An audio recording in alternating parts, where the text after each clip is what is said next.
Hello everyone, this is Rugio Duelis back with another video. So last time I did a deck profile on Fluunderies based on the fact that I did multiple that I managed to top and even win like one or two tournaments. This time I am back, but with my Marincess deck. We'll be doing an updated deck profile on Marincess. It was at a locals. It was a small tournament, maybe not too big of a deal, but I did manage to reach top 8 with this deck. It was 4 rounds. I actually held my own, and there was some good back and forth with me using this deck against Sprite, Runic, and Tier Elements. The other 2 decks were Labyrinth, which is the new trap deck that came out in Tactical Masters, as well as Branded Eldritch. Went 2-2. I am proud of this build. It's slightly different from before, but I don't think much has changed. So let's get right into it, shall we? You guys saw the extra, the side and the main. Let's get right to it. So for those of you who are familiar with Marincess, they are basically a water cybers strategy. It's kind of like Salamangre, which is the fire cybers. This is one's for water. It got support a couple of months ago in June. Let's get right into it. So I am playing 3 copies of Marincess Blue Tang, the best starter / extender in the deck, no doubt. You have to play this at 3, yes or yes. Then we play 3 copies of Marincess Spring Girl. It's one of the new support cards that we got in June. This one you also have to play a 3, probably the second best starter / extender in the deck. And then 3 copies of Marincess Seahorse. Alongside Spring Girl, she's kind of like the second, if not third best extender in the deck. But yeah, these 3 cards, you always want to play 3 of them. Always, like 3 into 3. Like, not to make that a bad pun, but yeah, the best cards in the best 3 cards in the main deck when it comes to Marincess cards. Moving on from that, we are playing 1 Pascalis. I am aware that some players play 2 or even 3 Pascalis, but this card is vulnerable to Effect Veiler and Infinite Impermanence, so I would rather have it as a one-off. It's up to personal preference. You guys can play more if you want to. Then we are playing 1 Marincess Mandarin. It's an extender. This before the new support came out, this card used to be played either at 2 or 3. And yes, definitely you have to play at least minimum 2. Now with the new support, she's probably only good as a one-off. After that, 1 copy of Marincess Sleepy Maiden. Yeah, you only play her as a one-off. She's an extender. She's not as like great of an extender as the other 3 because she can be kind of a brick. So you only have her as a one-off. You might be able to bump her up to 2, although I don't recommend. There have been moments where I actually break with her. And then rounding up the Marincess monsters, 1 copy of Marincess Basilima or Basilima. So I'm not going to go too in-depth into the effects. I'm sure most of you by now should know what these cards do. But I took this out and I put it back in. It's so good if it's in the graveyard. I think I'll keep it in for the time being. But just in case, those of you guys who are not familiar with Marincess, this one mostly has graveyard protection effects. This one protects the field spell. This one's just an extender to special summon. This one lets you special summon a Marincess from the hand. Again, extender is one special summon to where a Marincess Link monster points to. Just in case you guys forgot, this is a link-based strategy. Spring Girl, banish a Marincess from graveyard, any Marincess monster, and you can special summon her. She also has a burn effect to mill cards from the top of your deck. And Marincess Blue Tang. She's basically the Foolish Burial, aka like the dumper, sends a Marincess monster from the deck to the graveyard, and a Pot of Duality when used as link material for a water link monster. And that's it. Those are all the Marincess monsters for the deck. Now moving on to the rest of the monsters in the deck. Let's keep it going.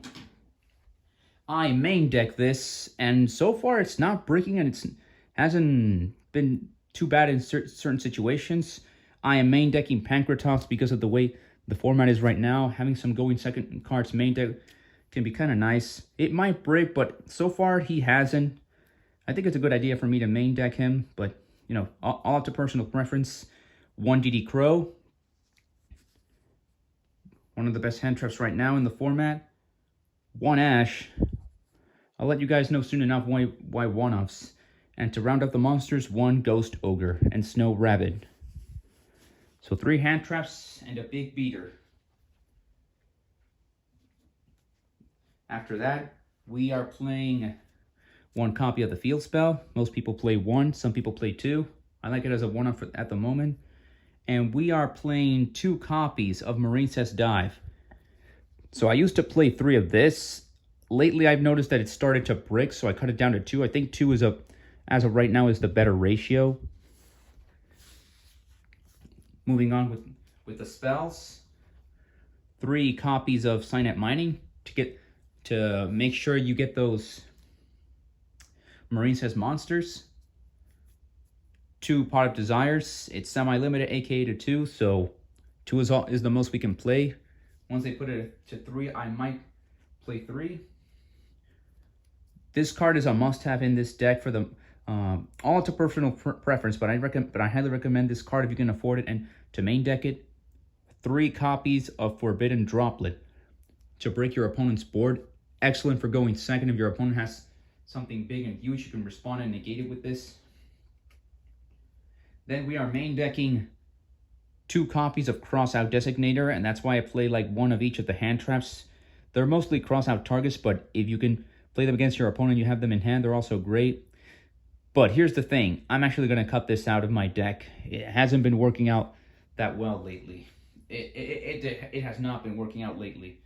Before the tournament, before the top 8 tournament that I recently had, I was in another tournament, and this card, it was dead for the most part. Don't get me wrong, it's a great card, but for me, I might just take it out completely and never put it again, because like it's so situational and so specific.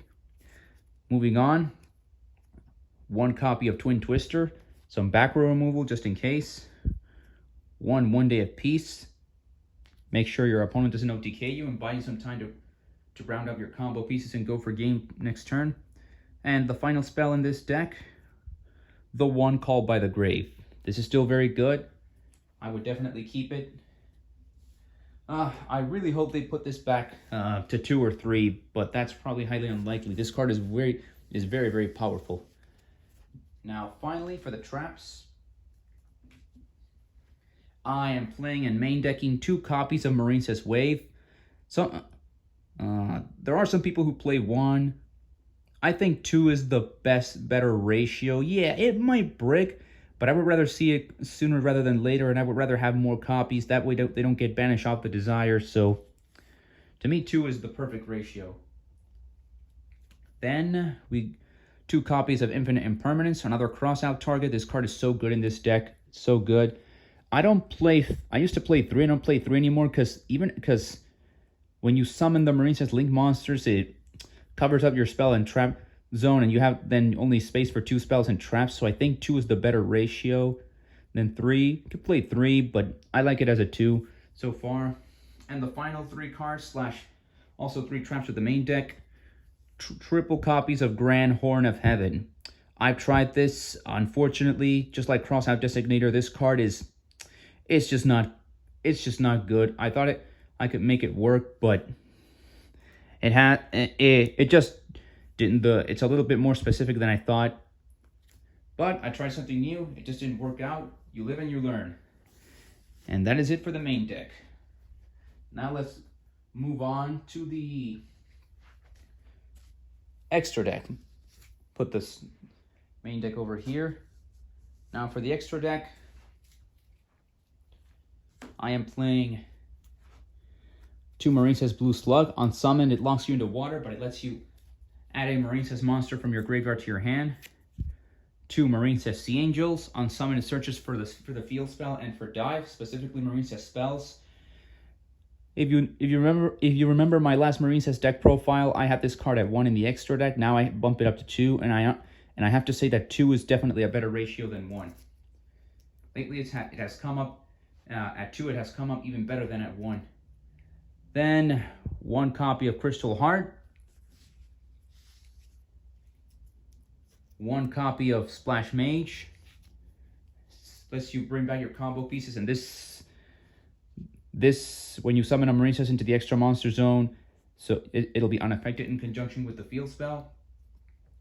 1 Marincess Coral Triangle. This card's been coming up a lot lately. It's a lot more useful than I thought at first. I think it's probably because I think it probably has to do with the fact that I learned my my combos plays a little bit better, but lately it's been doing work. Having to search the trap card, plus that graveyard effect is useful if your opponent breaks your board and you still have life points next turn. Then 2 copies of Marincess Coral Anemone. You guys know what this one does, or you should know it by now. Resurrect a water monster, 50 or less attack. Let's link 2. 1 Marble Rock. I cut Marble Rock to 1 copy. Used to have 2. She's still very good. I think it's more so for the grind game. Having 2 is not as it's not that useful. Then Xyz, Abyss Dweller, and number 4 Stealth Kraken. I don't play Totally Awesome and Bahamut Shark in this deck anymore. I used to, but with the way the competitive scene is right now, I think these 2 cards are better. Against Fluunderies, you can pop the Empen with the Stealth Kraken in the grind game.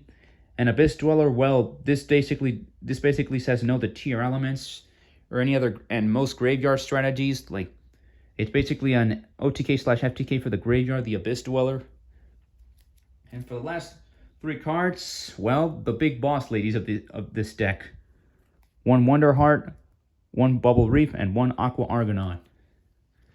Believe it or not, all 3 of them have been coming up in handy in these last in the last 2 tournaments I was at. A lot of people don't play Wonderheart, and some people don't even play Great Bubble Reef. It's mostly Aqua Argonaut, but these 2 they're underrated. They have their usefulness when depending on the game state. And that is it for the extra deck. Let's put you over here. Now for the side deck to finish off. And for the side deck, you play 1 Harpy's Feather Duster to clear out back row, 2 Swords of Concealing Light to Book of Eclipse the opponent's board. Going second, a lot of people have, I noticed that some people, not a lot of people, have been testing out this card, and it's a little bit underrated. It's very, very good. It can be negated, but still, maybe you can bait out and then just Book of Eclipse your opponent's board for 2 turns. This card is a continuous spell, and it stays on the field for 2 turns, and your opponent cannot flip their monsters.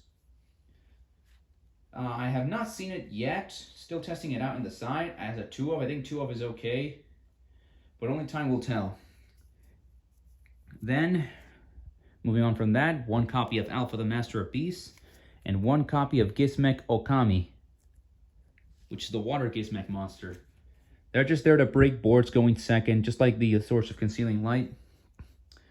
Moving on, 2 Lightning Storm. You guys know what this does. No face-up cards. Either pop your opponent's front row or your opponent's back row.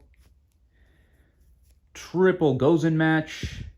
Great Floodgate, especially for this deck. This is definitely the best Floodgate to use in this specific deck. Some people will disagree, but to each its own. Then 2 copies of Mistaken Arrest, Droll and Lockbird if you're going first. Like, don't let your opponent search at all. It also affects units for 2 turns. But if you have game next turn, it really does not matter. And the final 3 cards in the side deck, which I think definitely are the best 3 in this format right now, going first or second for this deck. 3 copies of Silent Graveyard. It stops tier elements completely. All graveyard effects, you have to discard a card and it's for 1 turn, but it's very, very worth it. And that is it. That is the Marincess Deck Profile. Side, extra, and main. Alright guys, so that's all for today. Let's put this up here a little bit up front so that you guys can see it better. I will be doing another video very shortly regarding the 2022 Megatins. I hope you guys enjoyed this deck profile. For those of you who like and respect this deck, it's one of my favorite decks to use. It's been for quite a while. That'll be all. So have a great day and play if you can.